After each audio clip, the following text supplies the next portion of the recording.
कानाटपुर कायस्थ जी, हमारे सम्मानीय विधायकगण, भाइयों बहनों, माताओं और पिताओं, मेरे लिए, असम के लिए और पूरा बराक वैली के लिए आज एक बहुत बड़ा दिन है। हमारे प्रधानमंत्री जी बराक में आए हैं, सिलचर में आए हैं और हमारे पंचग्राम और शिलांग होते हुए गुवाहाटी को जोड़ने के लिए प्रधानमंत्री जी थोड़ी ही देर में 22,800 करोड़ रुपया खर्चा करके नया एक्सप्रेस कॉरिडोर बनाने जा रहा है। भाइयों और बहनों, जब ये एक्सप्रेस कॉरिडोर बन जाएगा, गुवाहाटी और सिलचर का डिस्टेंस अभी 285 किलोमीटर है, ये 250 किलोमीटर तक कम होगा और सिलचर से गुवाहाटी जाने के लिए सिर्फ 5 घंटा का जरूरत होगा, सिर्फ 5 घंटा का जरूरत होगा। हमने ये रास्ता के लिए कभी हमने डिमांड नहीं किए थे, लेकिन प्रधानमंत्री जी को जब खबर हुआ कि बाढ़ के लिए, भू कटाव के लिए हाफलोंग से जाते हुए रास्ता में हमें कुछ न कुछ हर साल प्रॉब्लम फेस करना पड़ता है, तब प्रधानमंत्री जी ने बराक घाटी के लिए खुद ही इतना बड़ा परियोजना लेके आया है। असम को 1 साल का अंदर में 22,500 करोड़ रुपया के Silchar Guwahati express highway corridor मिला, गुवाहाटी में 8,000 करोड़ रुपया का रिंग रोड मिले, 6,000 करोड़ रुपया में काजीरंगा का ऊपर एलिवेटेड कॉरिडोर मिले और नुमलीगढ़ गौपुर का बीच में 20,000 करोड़ रुपया का टनल मिला। असम का इतिहास में कभी भी इतना बड़ा सौगात असम को कभी भी नहीं मिले। ये संभव हुआ हमारे प्रधानमंत्री नरेंद्र मोदी जी के लिए। अभी अभी हमारे जो विजन है, हमारे जो कल्पना है, ये कल्पना है कि श्रीरामपुर असम बंगाल का जो सीमा है और सिलचर गुवाहाटी होते हुए ये रास्ता का डिस्टेंस 9 घंटा तक कम होना चाहिए। सिलचर से सिलीगुड़ी 10 घंटा में हमें पहुंचना चाहिए। ये हमारा विजन है और यही विजन का एक साकार रूप देते हुए आज प्रधानमंत्री जी 22,500 करोड़ रुपया का ये बड़ा रास्ता का भूमि पूजन करने जा रहा है। मैं बराक वैली का जनता को ये भी आश्वासन देना चाहता हूं, डोलू एयरपोर्ट का भी सारे clearance, environmental clearance, forest clearance सब हमें मिल चुका हूं और बहुत ही जल्दी डोलू एयरपोर्ट का काम भी शुरू होने जा रहा है। भाइयों और बहनों, बराक घाटी के लिए असम सरकार, भारत सरकार प्रधानमंत्री जी का नेतृत्व में काम किया और बराक घाटियों का जनता का बीच में जो एक दुख था कि कांग्रेस का शासन में हमें समान सुविधा नहीं मिलते थे, आज हमने बराक हो, ब्रह्मपुत्र हो, हमारे पहाड़ हो, हर जगह को हम समदृष्टि से देख के हर सब जगह में विकास लेके आया और असम को एक मजबूत प्रदेश का परिचय देने में सक्षम हुआ। भाइयों और बहनों, इसी कड़ी में आज माननीय प्रधानमंत्री जी 600 करोड़ रुपया लागत से सिलचर सिटी में एक नया उड़न सेतु फ्लाईओवर का भी भूमि पूजन करने जा रहा है। जब ये फ्लाईओवर निर्माण होगा, सिलचर में ट्रैफिक जाम खत्म होगा और सिलचर को अपना अधिकार, अपना परिचय मिलेगा। भाइयों और बहनों, बराक घाटी में नया मेडिकल कॉलेज का निर्माण हो रहा है।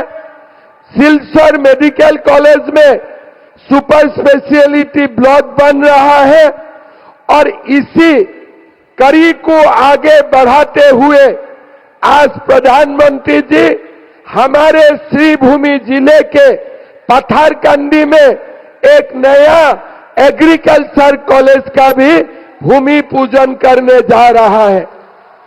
भाइयों और बहनों, प्रधानमंत्री जी आज बराक वैली में आया है और प्रधानमंत्री जी जो दिन बराक वैली में आए हैं वही दिन आज शाम से हम कासार में निर्माण जो किया था मिनी सेक्रेटरिएट, इस मिनी सेक्रेटरिएट का काम भी आज से ही हम लोग शुरू कर दूंगा।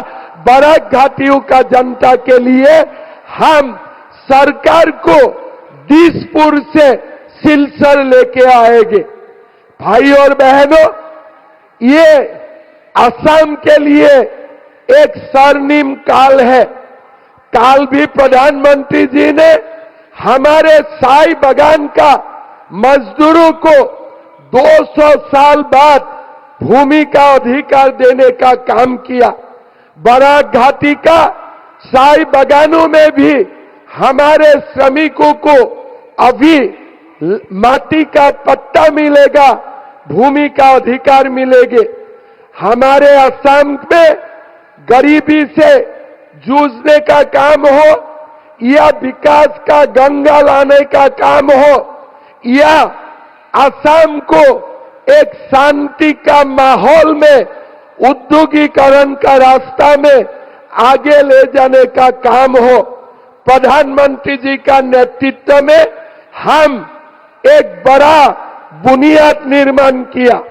मेरा विश्वास है अब असम को खाली आगे ही देखना है, हमें और पीछे मुड़ के जाना नहीं है। हमें सिर्फ आगे देखना है और हमें आगे जाना है। प्रधानमंत्री जी 2047 में भारत को एक विकसित प्रदेश, एक विकसित राष्ट्र बनाने के संकल्प लेते हुए आगे बढ़ रहा है।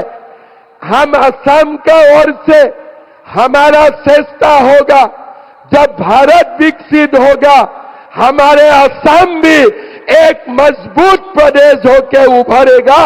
यही हमारा लक्ष्य है। भाइयों और बहनों, थोड़ी ही देर में असम में चुनाव आ रहा है। मैं बराक घाटियों का ओर से, असम का जनता का ओर से मैं प्रधानमंत्री जी को बोलना चाहता हूं, असम की जनता दोबारा मोदी सरकार लेके आएगा, मोदी सरकार लेके आएगा। लेके आएगा कि नहीं लेके आएगा?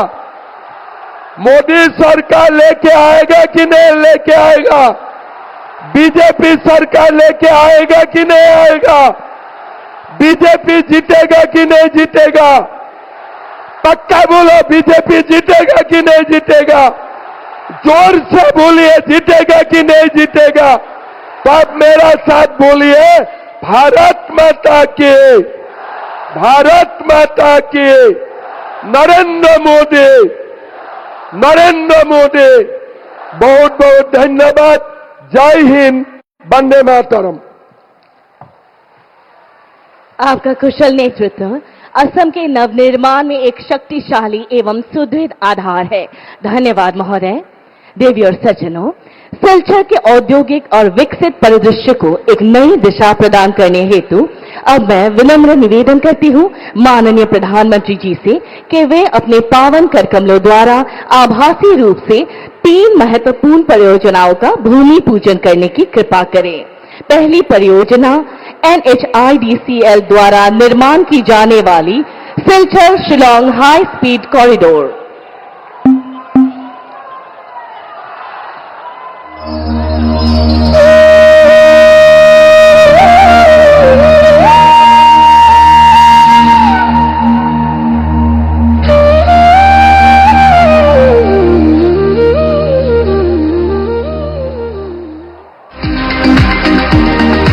गत 11 वर्षों में हमारे माननीय प्रधानमंत्री श्री नरेंद्र मोदी और माननीय सड़क परिवहन और राजमार्ग मंत्री श्री नितिन गडकरी के डायनामिक नेतृत्व में मजबूत राष्ट्रीय राजमार्ग नेटवर्क की नींव रखी है। सिलीगुड़ी और सिलचर पूर्वोत्तर राज्यों को जोड़ने वाले 2 प्रवेश द्वार हैं। ये दोनों गलियारे 395 किलोमीटर 4 लेन NH27 गुवाहाटी सिलचर और 295 किलोमीटर 2 लेन NH6 गुवाहाटी शिलोंग सिलचर से जुड़े हुए हैं। पूर्वोत्तर राज्यों के साथ संपर्क में सुधार के लिए गुवाहाटी और सिलचर के बीच 22,864 करोड़ रुपए की लागत से एक नया 4 लेन 166.8 kilometre green field high speed corridor का निर्माण किया जा रहा है। ये मेघालय के मावलिंगथोंग से असम की पंचग्राम तक चलेगी। ये प्रोजेक्ट 80 से 100 किलोमीटर प्रति घंटा की स्पीड के लिए डिजाइन किया गया है और इससे गुवाहाटी और सिलचर के बीच यात्रा का समय 8 घंटे से घटकर 5 घंटे हो जाएगा। ये high speed green field corridor 3 airport Guwahati, Shillong और सिलचर के साथ कनेक्टिविटी को बेहतर बनाएगा। ये क्रॉस बॉर्डर ट्रेड और कॉमर्स को बढ़ावा देगा। गुवाहाटी, शिलोंग, जोवाई, खलीहरियात और सिलचर में 5 इकोनॉमिक नोड से कनेक्टिविटी प्रदान करेगा। International boundary, eastern air command, Assam rifles तक तेज कनेक्टिविटी प्रदान करेगा। मेघालय में एक 9 सीमेंट प्लांट, सिलचर में इंडस्ट्रियल पार्क और प्रस्तावित MMLP तथा NIT Meghalaya, NIT Silchar, Assam university और मेडिकल कॉलेज सिलचर को भी सुगम कनेक्टिविटी प्रदान करेगा। High speed green field project से नॉर्थ ईस्ट राज्यों में सामाजिक आर्थिक विकास को बढ़ावा मिलेगा। अब मैं पुनः विनम्र निवेदन करती हूँ कि वे कृपया आभासी रूप से सिलचर नगर उड़न सेतु का भूमि पूजन करने की कृपा करें।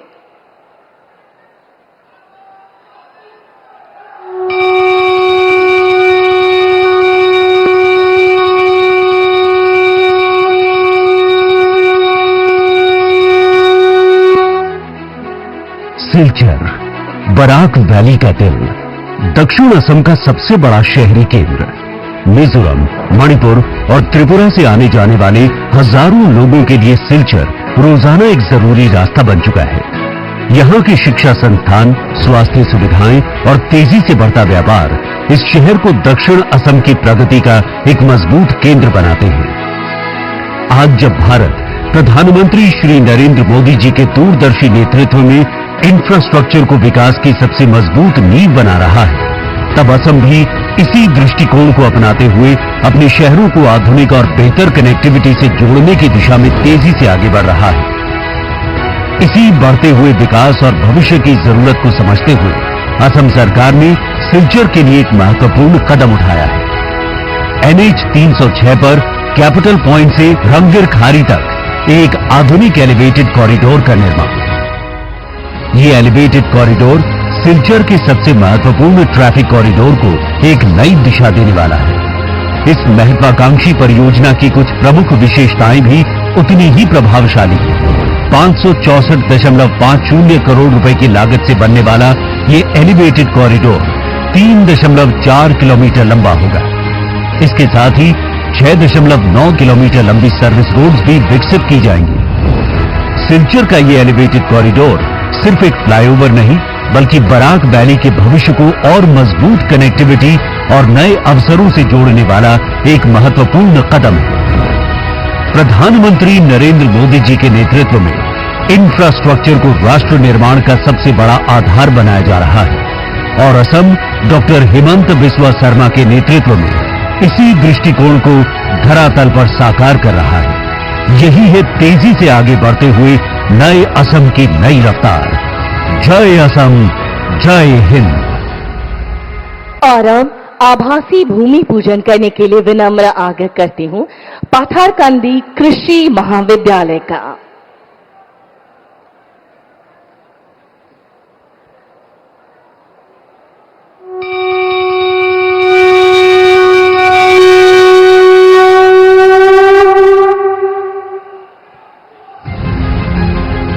बराक वैली, असम की वो धरती जहां मेहनत और प्रकृति साथ साथ चलती है। ये क्षेत्र केवल खेती का नहीं, संभावनाओं का क्षेत्र है। लेकिन इन संभावनाओं को विज्ञान, शिक्षा और तकनीक से जोड़ना आज की सबसे बड़ी आवश्यकता है। इसी सोच के साथ एक ऐतिहासिक निर्णय लिया गया है, पाथरकांदी में कृषि महाविद्यालय की स्थापना। ये कृषि महाविद्यालय राष्ट्रीय शिक्षा नीति 2020 और ICAR के मानकों के अनुरूप तैयार किया जा रहा है, जो बराक वैली और उसके आसपास के इलाकों में शिक्षा, खेती और भविष्य को नई दिशा देगा। लगभग 88 हेक्टेयर भूमि पर विकसित होने वाला ये आधुनिक परिसर एक पूर्ण विकसित कृषि शिक्षा केंद्र के रूप में स्थापित किया जाएगा। परियोजना के प्रथम चरण में लगभग 122 करोड़ रुपए की लागत से 19,412 वर्ग मीटर क्षेत्र में आधुनिक भवनों और आवश्यक सुविधाओं का निर्माण किया जाएगा। इस आधुनिक कैंपस में उन्नत प्रयोगशालाएं, डिजिटल लर्निंग सुविधाएं, पुस्तकालय और साथ ही छात्र एवं छात्राओं के लिए छात्रावास, 700 सीटों वाला ऑडिटोरियम, खेल परिसर, फार्म रिसर्च यूनिट और हरित व ऊर्जा सक्षम बुनियादी ढांचा भी विकसित किया जाएगा। ये केवल एक कॉलेज नहीं बल्कि एक कृषि ज्ञान नगरी होगी। माननीय प्रधानमंत्री श्री नरेंद्र मोदी के नेतृत्व में भारत आज कृषि में आत्मनिर्भरता और नवाचार की दिशा में तेजी से आगे बढ़ रहा है और माननीय मुख्यमंत्री श्री हिमंत बिस्वा शर्मा के मार्गदर्शन में ग्रामीण विकास को नई गति मिली है। आज रखी जा रही ये नींव आने वाले वर्षों में बराक वैली के किसानों, युवाओं और पूरे असम के लिए समृद्धि और प्रगति की मजबूत आधारशिला बनेगी। প্রকল্পের ভূমি পূজনের জন্য কোটি কোটি ধন্যবাদ ও কৃতজ্ঞতা জানাই মাননীয় প্রধানমন্ত্রী শ্রী নরেন্দ্র মোदी जी के। अब मैं सादर निवेदन करती हूँ परम आदरणीय माननीय प्रधानमंत्री श्री नरेंद्र मोदी जी से कि वे अपने आशीर्वचन एवं ओजस्वी संबोधन से हम सभी का मार्गदर्शन करने की कृपा करें।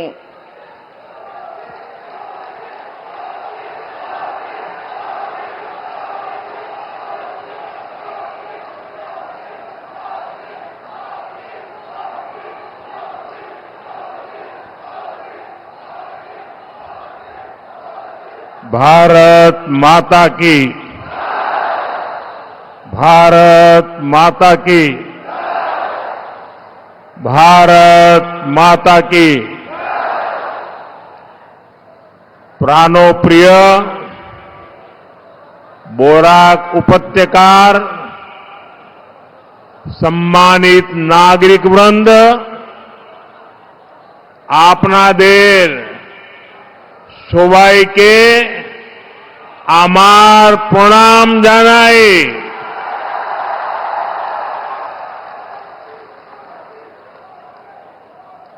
राज्य के लोकप्रिय मुख्यमंत्री हिमंता बिस्वा शर्मा जी, केंद्रीय मंत्रिमंडल में मेरे साथी सर्बानंद सोनोवाल जी, उपस्थित राज्य सरकार के मंत्रीगण, जनप्रतिनिधिगण और मेरे प्यारे भाई और बहनों, संस्कृति, साहस और जीवंतता से भरपूर बराक वैली के आप सभी परिवारजनों के बीच आना बहुत विशेष अनुभव रहता है। सिलचर को तो बराक घाटी का गेटवे कहा जाता है। ये वो जगह है जहां इतिहास, भाषा, संस्कृति और उद्यम ने मिलकर अपनी एक विशेष पहचान बनाई है। यहां बांग्ला बोली जाती है, असमिया की गूंज सुनाई देती है और अन्य जनजातीय परंपराएं भी फूलती फलती है। यहां इतनी विविधता को अपनी ताकत बनाकर आप सभी भाईचारे के साथ, सद्भाव के साथ इस पूरे क्षेत्र का विकास कर रहे हैं। ये बराक वैली का बहुत बड़ा सामर्थ्य है। साथियों, बराक नदी के उपजाऊ मैदानों ने, यहां के चाय बागानों ने, यहां के किसानों को, यहां के ट्रेड रूट्स को, एजुकेशन सेंटर्स को हमेशा प्रोत्साहित किया है। ये क्षेत्र असम ही नहीं, पूरे नॉर्थ ईस्ट और पश्चिम बंगाल को भी कनेक्ट करता है। बराक घाटी के इसी महत्व को 21वीं सदी में और अधिक सशक्त करने के लिए मैं आज आपके बीच आया हूं, आपके आशीर्वाद लेने आया हूं।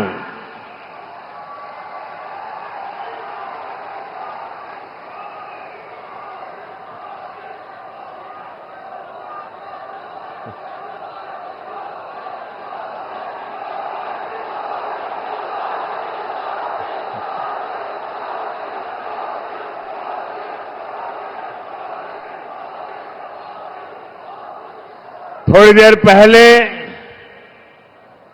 यहां बराक वैली की कनेक्टिविटी से जुड़े, नॉर्थ ईस्ट की कनेक्टिविटी से जुड़े हजारों करोड़ रुपए के प्रोजेक्ट का शिलान्यास और लोकार्पण हुआ है। रोड हो, रेल हो, एग्रीकल्चर कॉलेज हो, ऐसे हर प्रोजेक्ट से बराक वैली नॉर्थ ईस्ट का एक बड़ा लॉजिस्टिक और ट्रेड हब बनने जा रहा है। इससे यहां के नौजवानों के लिए रोजगार के, स्वरोजगार के अनगिनत अवसर बनने जा रहे हैं। मैं आप सभी को इन सारी विकास परियोजनाओं के लिए बहुत बहुत बधाई देता हूं।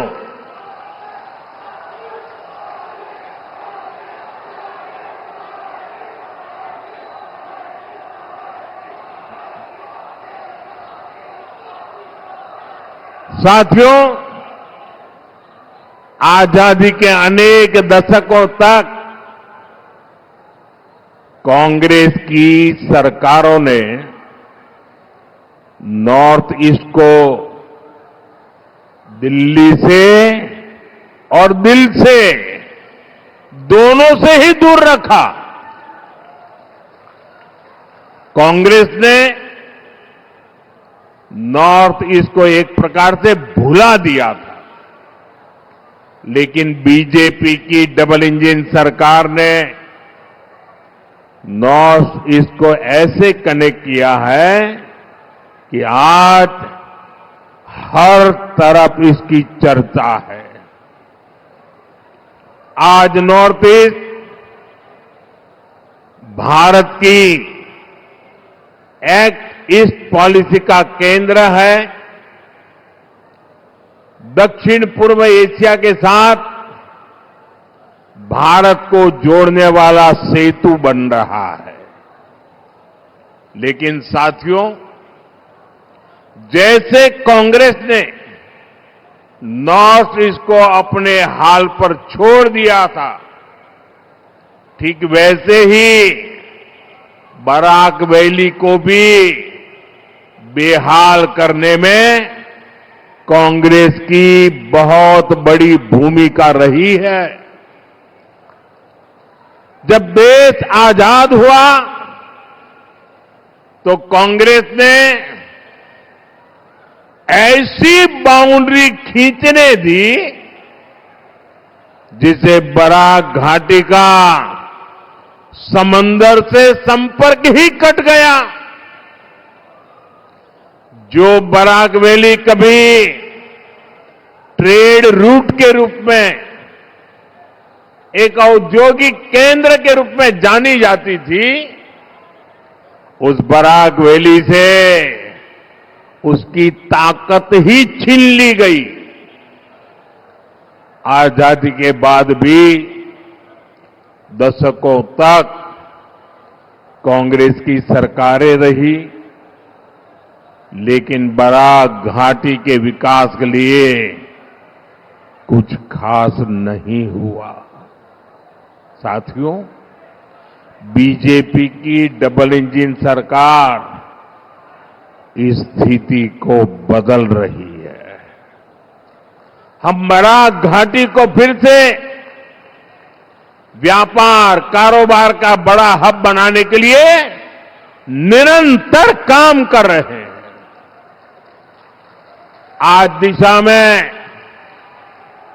इस दिशा में एक बहुत बड़ा और अत्यंत महत्वपूर्ण कदम उठाया जा रहा है। आज करीब 24,000 करोड़ रुपए के Shillong Silchar high speed corridor का भूमि पूजन हुआ है। 24,000 करोड़ रुपए कितने 24,000 करोड़ रुपए कितने ये जरा कांग्रेस वालों को पूछना, जरा कागज पेन देना और उनको कहना कि जरा कागज पर 24,000 करोड़ लिखो तो कितने जीरो लगते हैं, आएगा नहीं उसको।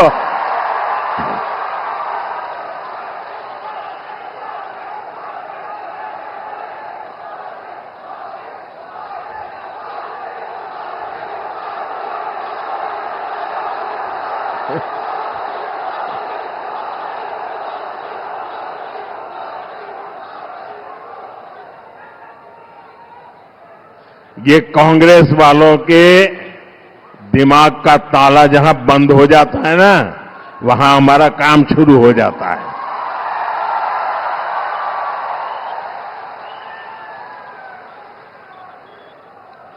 यह नॉर्थ ईस्ट का पहला access control high speed corridor होगा। साथियों, ये सिर्फ एक हाईवे प्रोजेक्ट नहीं है, ये नॉर्थ ईस्ट के लोगों के दशकों पुराने इंतजार का अंत हो रहा है।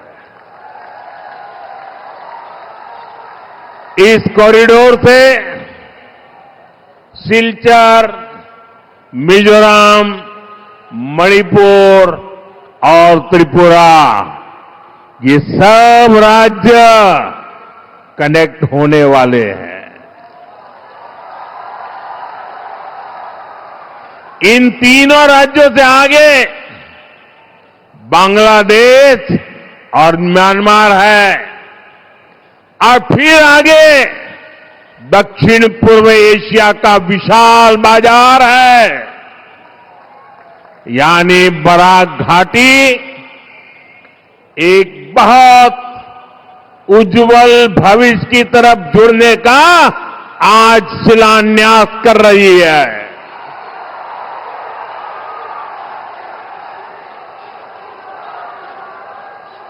इसका फायदा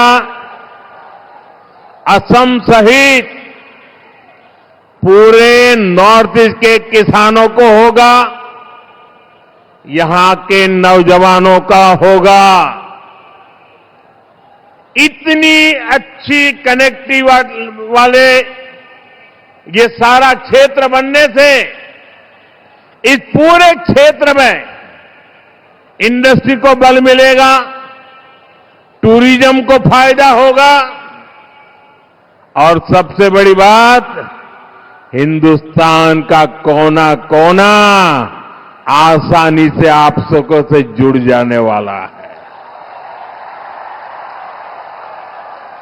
साथियों, आप सभी यहां सिलचर में ट्रैफिक को लेकर भी काफी परेशान रहे हैं। अब सिलचर फ्लाईओवर से ये समस्या भी कम हो जाएगी। Silchar medical college, NIT Silchar और असम यूनिवर्सिटी में पढ़ाई कर रहे युवा साथियों के लिए ये बहुत अच्छी सुविधा हो गई है। इससे आने जाने में उनका बहुत ही कीमती समय बचने वाला है। साथियों, डबल इंजन की बीजेपी सरकार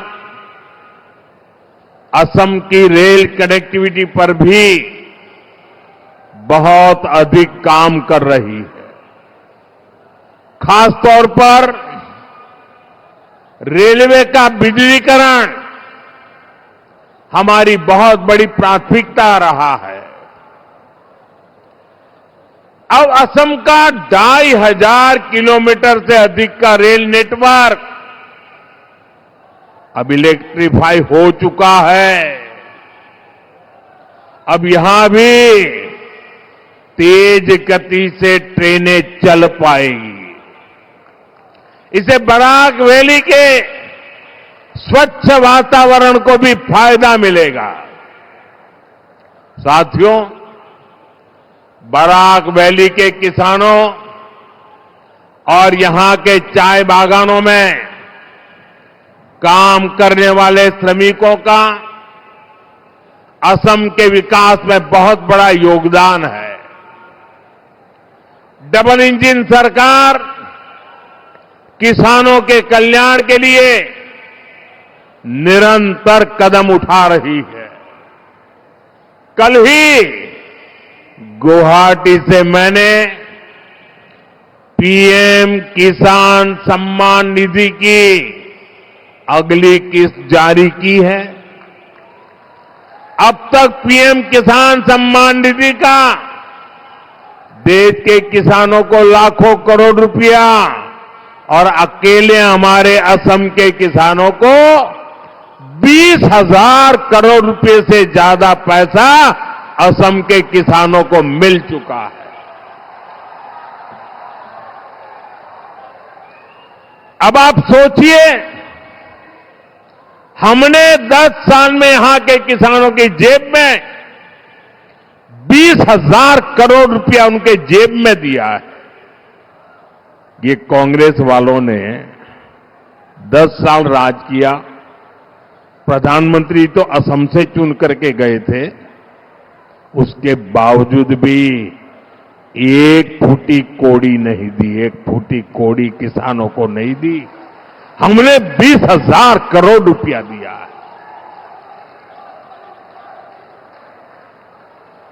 कल बराक वैली के हजारों किसानों के खाते में भी ये आखिरी किस्त भी पहुंची है, ये वाली किस्त पहुंची है। और फिर जब चुनाव के बाद आएगा समय, तब भी पहुंचेगी। ये पैसा खेती से जुड़ी छोटी छोटी जरूरतों को पूरा करने में मेरे गांव के छोटे छोटे किसान भाई बहनों को बहुत बड़ी मदद कर रहा है। साथियों, बराक वैली अब अपनी फसलों के लिए ही नहीं बल्कि कृषि से जुड़ी पढ़ाई और रिसर्च के लिए भी जानी जाएगी। पत्थरकांडी में बराक घाटी के पहले एग्रीकल्चर कॉलेज का निर्माण कार्य आज से शुरू हो गया है।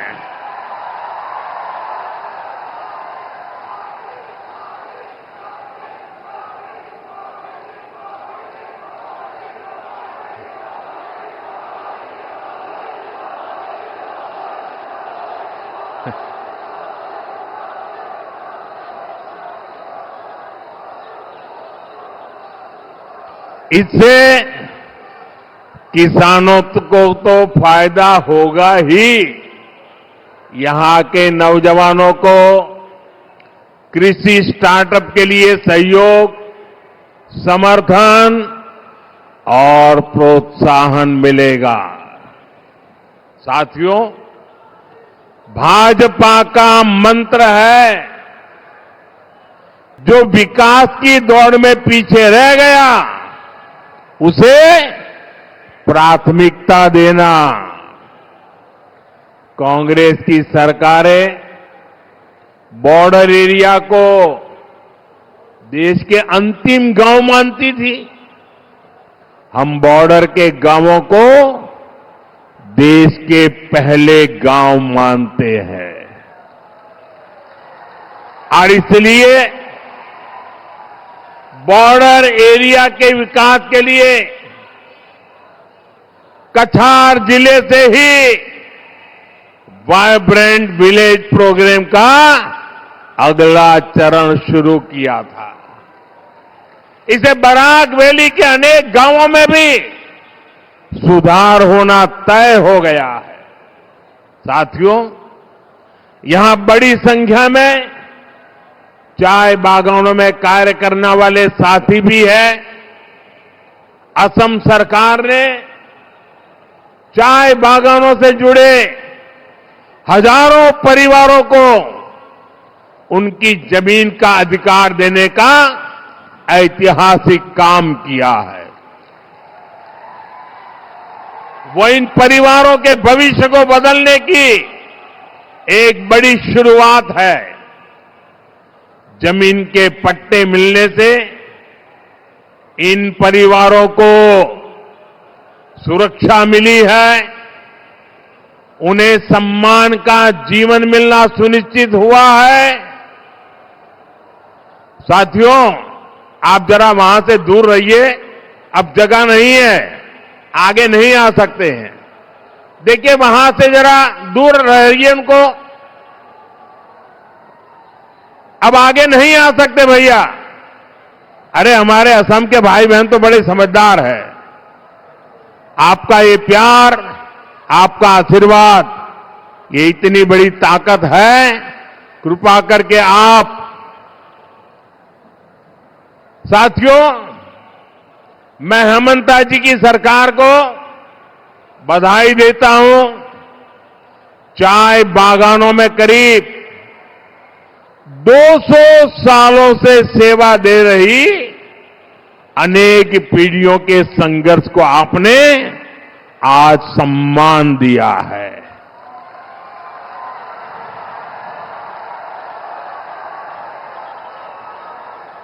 देखिए, मेरी इस बात पर बादल भी गरजने लग गए।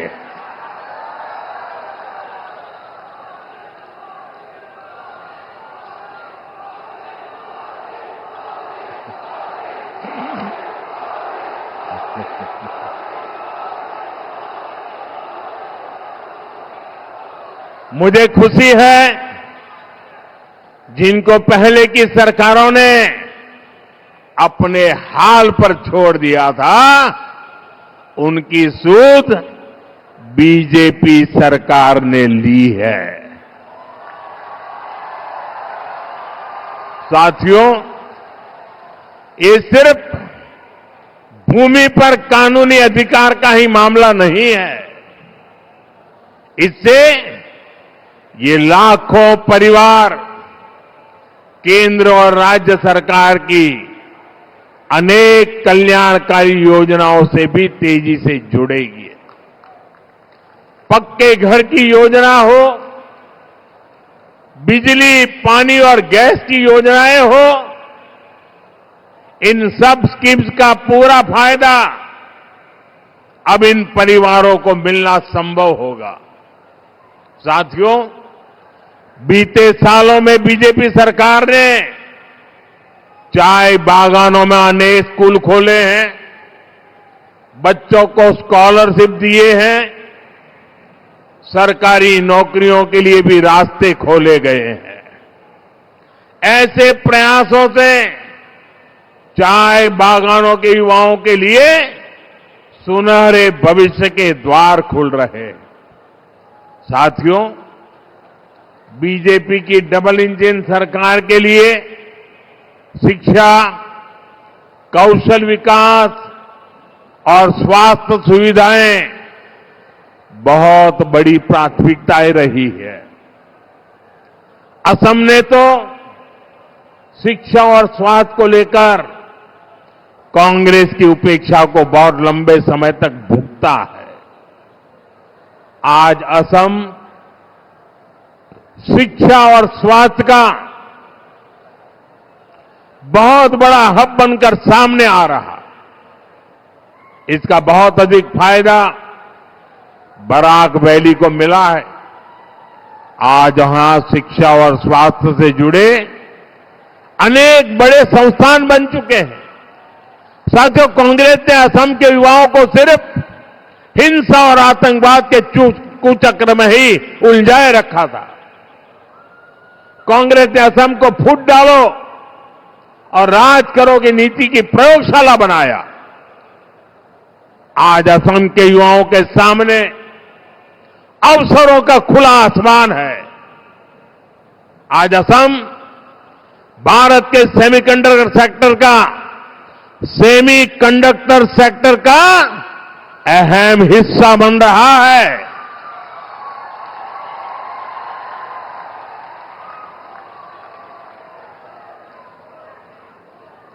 यहां नेक्स्ट जनरेशन टेक्नोलॉजी से जुड़ा इकोसिस्टम और टैलेंट तैयार हो रहा है। यहां आईआईटी और आईआईएम जैसे संस्थान बन रहे हैं। मेडिकल कॉलेज, एम्स और कैंसर अस्पतालों का सशक्त नेटवर्क बन रहा है। शांति और प्रगति का यह नया दौर अनेक बलिदानों और अनेक प्रयासों से आया है। अब ऐसी हर ताकत को मुंह तोड़ जवाब देना है जो असम को पुराने दौर में धकेलने की कोशिश करती है। साथियों, आज मैं सिलचर से असम को सावधान सतर्क भी करना चाहता हूं। आपने कांग्रेस को असम से बाहर किया। आज देश का हर राज्य कांग्रेस को सबक सिखा रहा है। कांग्रेस एक के बाद एक चुनाव हार रही है।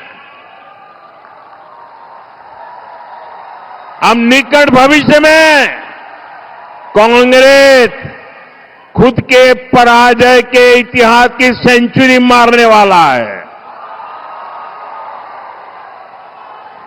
हार की हताशा से भरी कांग्रेस ने देश के खिलाफ ही मोर्चा खोल दिया है। कांग्रेस के नेता देश को बदनाम करने में जुट गए हैं। आपने देखा है, दिल्ली में इतनी बड़ी एआई समिट हुई। आज पूरी दुनिया जब आर्टिफिशियल इंटेलिजेंस एआई को लेकर बहुत ही उत्सुक है।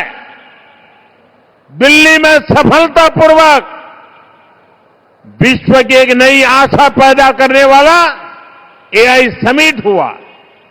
दुनिया भर के नेता, दुनिया भर की टेक्नोलॉजी कंपनियां, टेक्नोलॉजी के बड़े बड़े लीडर दिल्ली आए थे।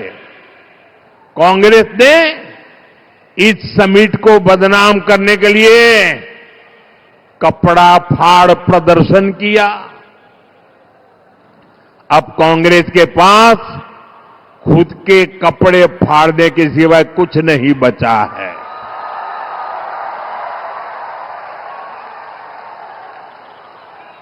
पूरे देश ने कांग्रेस के इस भोंडे और भद्दे प्रदर्शन की आलोचना की, लेकिन दिल्ली में जो कांग्रेस का शाही परिवार है वो इस कांड को भी अपना मेडल बता रहा है। देश को बदनाम करने वालों की वाहवाही कर रहा है। ऐसी कांग्रेस जो देश की विरोधी हो, वो किसी राज्य का भला नहीं कर सकती। वो असम के युवाओं का कभी भला नहीं सोच सकती। साथियों, आजकल दुनिया में चारों तरफ और हमारे तो अड़ोस पड़ोस में ही युद्ध के हालात, और आप सब भली भांति युद्ध की क्या भयानकता है वो रोजमर्रा देख रहे हो। युद्ध से जो स्थितियां बनी है, हमारी सरकार उससे निपटने के लिए हमारे देश के नागरिकों को कम से कम मुसीबत आए, इसलिए हो सके उतने सारे प्रयास कर रही है। हमारा प्रयास है कि देश के नागरिकों पर युद्ध का कम से कम प्रभाव पड़े। इस समय कांग्रेस से उम्मीद थी कि वो एक जिम्मेदार राजनीतिक दल की भूमिका निभाए, लेकिन कांग्रेस देश हित के इस महत्वपूर्ण काम में भी फिर एक बार फेल हो गई। कांग्रेस पूरी कोशिश कर रही है कि देश में पैनिक क्रिएट हो, देश मुश्किल में फंस जाए, और उसके बाद कांग्रेस भर भर कर मोदी को गाली दे। साथियों, कांग्रेस के लिए और कांग्रेस असम के लिए, देश के लिए कांग्रेस का कोई विजन ही नहीं है। इसलिए इन्होंने अफवाहों को, झूठ प्रपंच को ही, और जैसे झूठे रील बनाने की इंडस्ट्री खोल के रखी है, उसी को हथियार बना दिया है। दुनिया में जो ताकत है वो भारत के तेज विकास को नहीं पचा पा रही। जिन विदेशी ताकतों को देश की प्रगति रास नहीं आ रही, कांग्रेस, देश का दुर्भाग्य देखिए, कांग्रेस उनके हाथ की कठपुतली बनती जा रही है। इसलिए असम के हर नागरिक को, हर नौजवान को कांग्रेस से सावधान रहना है। साथियों, असम हो, बराक वैली हो, अभी विकास के पथ पर बढ़ चुका है। बराक वैली अपनी भाषा, अपने साहित्य, अपनी संस्कृति के लिए जानी जाती है। वो दिन दूर नहीं जब बराक वैली को विकास के नए सेंटर के रूप में पहचान मिलेगी। साथियों, आप इतनी बड़ी तादाद में हमें आशीर्वाद देने आए हैं। जो राजनीति के भविष्य की रेखाएं अंकित करने वाले लोग हैं, वो भांति भांति की जो संभावनाएं तलाशते रहते हैं, वे आज बराक वैली का ये दृश्य, कल बोडो समुदाय का वो दृश्य, टी गार्डन वालों के समूह का दृश्य, ये साफ साफ बता रहा है कि इस चुनाव का भी नतीजा क्या होने वाला है।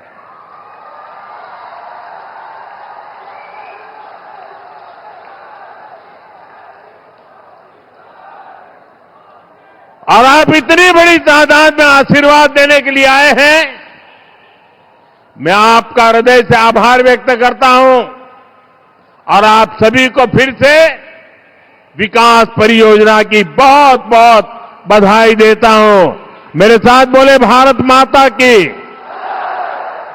वंदे वंदे वंदे वंदे वंदे वंदे वंदे वंदे वंदे वंदे वंदे।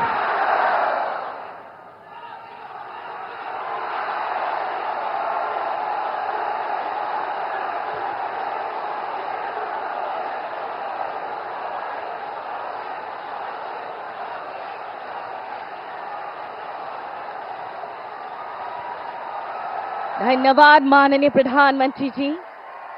आपके तेजस्वी मार्गदर्शन और गरिमामयी उपस्थिति हमारे लिए अत्यंत प्रेरणादायक रही है।